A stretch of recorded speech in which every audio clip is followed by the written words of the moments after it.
25 साल का राजेंद्र कुमार, जिसके पिता का ग्रेनाइट का कारोबार है, वो 17 जून को दोपहर करीब 3 बजे अपने घर सायविहार कॉलोनी से थर्ड से स्थित रतन ग्रेनाइट पर जा रहा था। मगर 25 साल का वो शख्स रतन ग्रेनाइट तो पहुंचा नहीं, लेकिन 17 जून को ही उसके पिता कोतवाली थाने पहुंचे और अपने बेटे की किडनैपिंग का केस दर्ज कराया।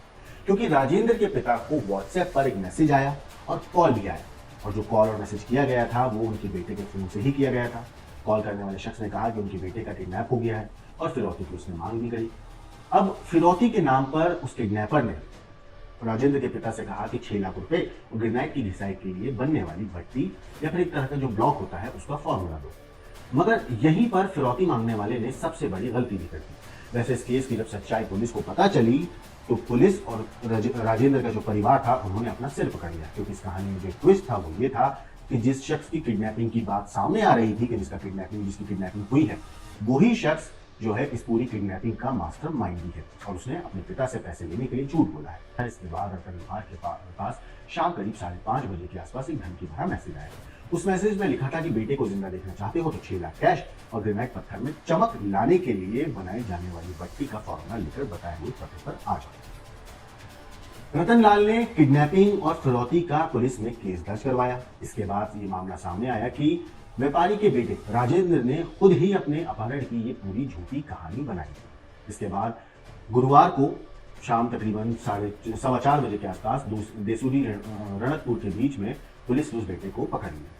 अब जब पुलिस ने उसे पकड़ा तो वो झाड़ियों में आराम से सो रहा था। पुलिस उसे अपने साथ लेकर आई। जब उससे पूछताछ हुई तो उसने हैरान करने वाली बात पुलिस को बताई। उसने बताया कि पिता से फिरौती मांगने से पहले उसने अपनी पत्नी से भी पैसे मांगे थे। असल में शेयर मार्केट में हुए नुकसान की भरपाई के लिए उसने बैंक में लोन के लिए भी अप्लाई किया था। इन सब के बाद भी घाटा पूरा नहीं हो रहा था, इसलिए उसने अपनी ही किडनैपिंग की पूरी कहानी बनाई। रिपोर्ट्स के मुताबिक जालौर एसपी ने इस मामले पर कहा है कि सायविहार कॉलोनी में रहने वाला राजेंद्र लोहार ने शेयर बाजार में फ्यूचर एंड ऑप्शन में पैसे लगाए थे।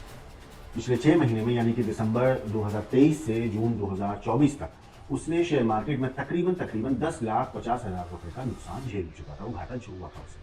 अब ये रकम उसने अपने परिवार से छुपकर लगाई थी। इस बारे में ना पिता को जानकारी थी और ना ही उसकी पत्नी को। घाटे की भरपाई भी वो चुपचाप करना चाहता था, लेकिन उसके अकाउंट में महज 2.5 लाख रुपए थे। अब इससे घाटा तो पूरा हो नहीं पा रहा था, घाटे की भरपाई हो नहीं सकती थी इस रकम से।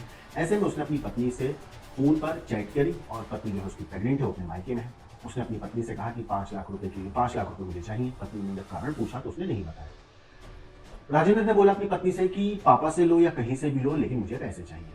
पत्नी ने बिना वजह के इतनी बड़ी रकम का इंतजाम करने से साफ मना कर दी। इसके बाद राजेंद्र ने इंटरनेट की मदद कर ली। इंटरनेट पर नुकसान की भरपाई की तरकीबें उसने खोजनी शुरू कर दी। उसने एक्सिस बैंक से भी लोन के लिए अप्लाई किया। उससे अपने जो पिता का जो इंटरनेट फैक्ट्री है उसमें उसे वित्तीय अधिकार मिले हुए थे, इसीलिए 4.5 लाख रुपए के आसपास का लोन उसे आसानी से मिल गया। अब बाकी के 6 लाख रुपए का इंतजाम उसे करना था। उसे कोई रास्ता समझ में नहीं आ रहा था। इसके बाद उसने फिर से इंटरनेट की मदद ली, और इस बार इंटरनेट सर्च के दौरान उसने खुद की किडनैपिंग और पिता से फिरौती के तौर पर 6 लाख रुपए लेने का आइडिया है। इसके बाद राजेंद्र ने 17 जून सोमवार को अपने घर से दोपहर का खाना खाया और ग्रेनाइट फैक्ट्री जाने के लिए घर चल दिया। वो अपने घर 3rd फेज से धवला होते हुए अलग अलग जगहों पे गया, जहां पर उसने टहलते हुए पूरी की पूरी प्लानिंग को एग्जीक्यूट किया। उसने गोयाली चौराहे पर कैमरे में खुद को देखा कि वहां कैमरा लगा हुआ है, तो रुमाल से अपना मुंह छुपा लिया। उसी जगह से उसने सोमवार शाम को फिरौती का पहला मैसेज अपने पिता को कहा। इसके बाद वो जालौर की तरफ लौटा। उसने बोरतरा नदी के आसपास दूसरा मैसेज किया। यहीं उसके पिता रतन लोहार पुलिस के साथ फिरौती की रकम समेत वहां पहुंचे भी थे। उसने धमकी में कार का इंडिकेटर चालू रखकर लोकेशन जो थी वो छिपवाड़ा हरजी के बीच पर आने की धमकी दी थी, लेकिन मंगलवार को कई गाड़ियां देख उसने अपनी वो जो डील थी वो रद्द कर दी थी। इसके बाद रात करीब 2:30 बजे उसने अपना फोन बंद कर दिया, और बुधवार को यानी कि अगले दिन दोपहर में करीब 1:20 पर उसने अपना फोन फिर से ऑन किया। इस दौरान उसकी जो लोकेशन थी वो समदड़ी के पास एक जगह है जड़ियाड़ा गांव, उसके नजदीक में। गुरुवार को राजेंद्र ने कई बार अपना फोन ऑन किया। दोपहर को फोन ऑन किया तो उसकी जो लोकेशन थी वो नेत्रा पर मिली। इस पर जालौर और आहोर थानाधिकारी और डीएसटी प्रभारी वहां पहुंचे। इसके बाद रानी खीमेल के आसपास उसकी लोकेशन मिली। इसके बाद पाली पुलिस की मदद से गुरुवार शाम 4:15 बजे रणकपुर के रास्ते पर झाड़ियों में सड़क के थोड़ा अंदर लेटा हुआ था। पुलिस ने उसे वहां से गिरफ्तार कर लिया। अपने मैसेज में इस बेटे ने यानी राजेंद्र ने अपने पिता को जो बात कही थी, अगर वो बताऊं तो आप भी हैरान रह जाएंगे। उस धमकी भरे मैसेज में इसने लिखा कि अगर अपने लड़के को जिंदा देखना है तो 6 लाख और फॉर्मूला मेरे बताए पते पर लिखकर आ जाओ। पुलिस में शिकायत की, आस पड़ोस में किसी को पता चला तो तुम्हारे लड़के को जिंदा काट देंगे। पता और तुम्हारे बेटे की फोटो थोड़ी देर में भेज दी जाएगी। ज्यादा होशियारी की तो मेरा आदमी पुलिस के साथ है, अपने लड़के को जिंदा देखना है तो ज्यादा दिमाग मत चलाना, हम जैसा बोलते हैं ऐसा करना। पैसा और फॉर्मूला आज रात 12 बजे बताए हुए पते पर लेकर आना। इसके बाद पिता रतनलाल ने बेटे के फोन पर सोमवार रात तकरीबन 9:29 पर मैसेज पर हाय लिखा। रात 11:15 बजे रिप्लाई आया, लिखा था फॉर्मूला और पैसे लेकर हरजी आ जाओ। छिपवाड़ा से हरजी के बीच दोनों इंडिकेटर चालू रखना, पैसा और फॉर्मूला मिलने के 2 घंटे बाद तुम्हारा बेटा मिल जाए।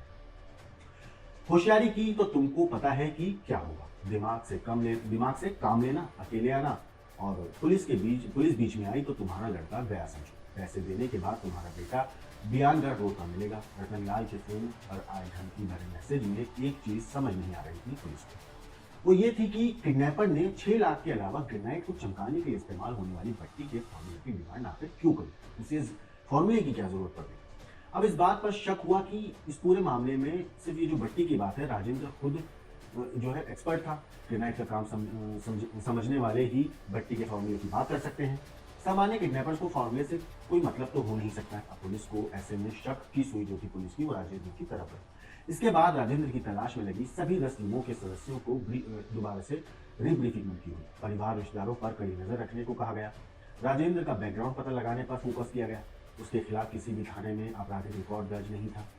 ऐसे में उसकी bank detail, bank account, demat account और लेन देन के बारे में वित्तीय जानकारी जुटाना शुरू हुई थी। ऐसा करते ही पुलिस के हाथ अहम सुराग लगा और ये सुराग था कि पिछले 6 महीने में शेयर मार्केट में हुआ 10,50,000 रुपए का वो घाटा जिसके बारे में मैंने आपको इस कहानी की शुरुआत में बताया। ये सुराग हाथ आने के बाद जांच की दिशा बदल गई और टीम में इजाफा कर दिया गया।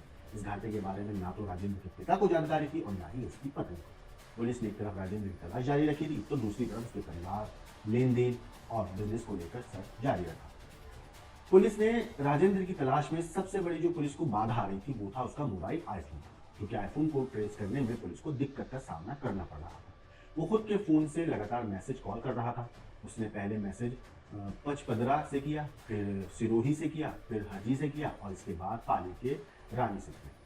ये मैसेज या कॉल करने के लिए फोन को ऑन करता और फिर फोन को बाद में बंद कर दिया था। उसकी तलाश में 5 जिलों की पुलिस टीम ने बाड़मेर, पाली, सिरोही, उदयपुर और जालौर में लगातार ढूंढ रही थी, सर्च कर रही थी।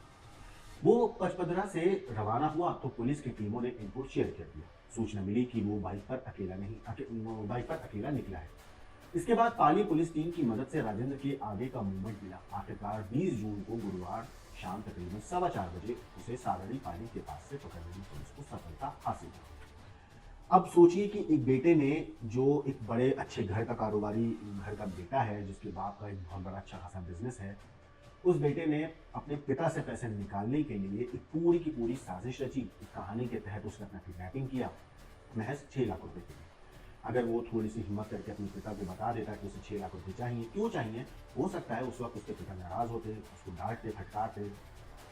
ज्यादा उम्मीद है कि चलो एक थप्पड़ भी पिता लगा देते अपने बेटे को, लेकिन तो इस तरीके की वारदात करने का उसे जो है एक तरीके से वो बच जाता।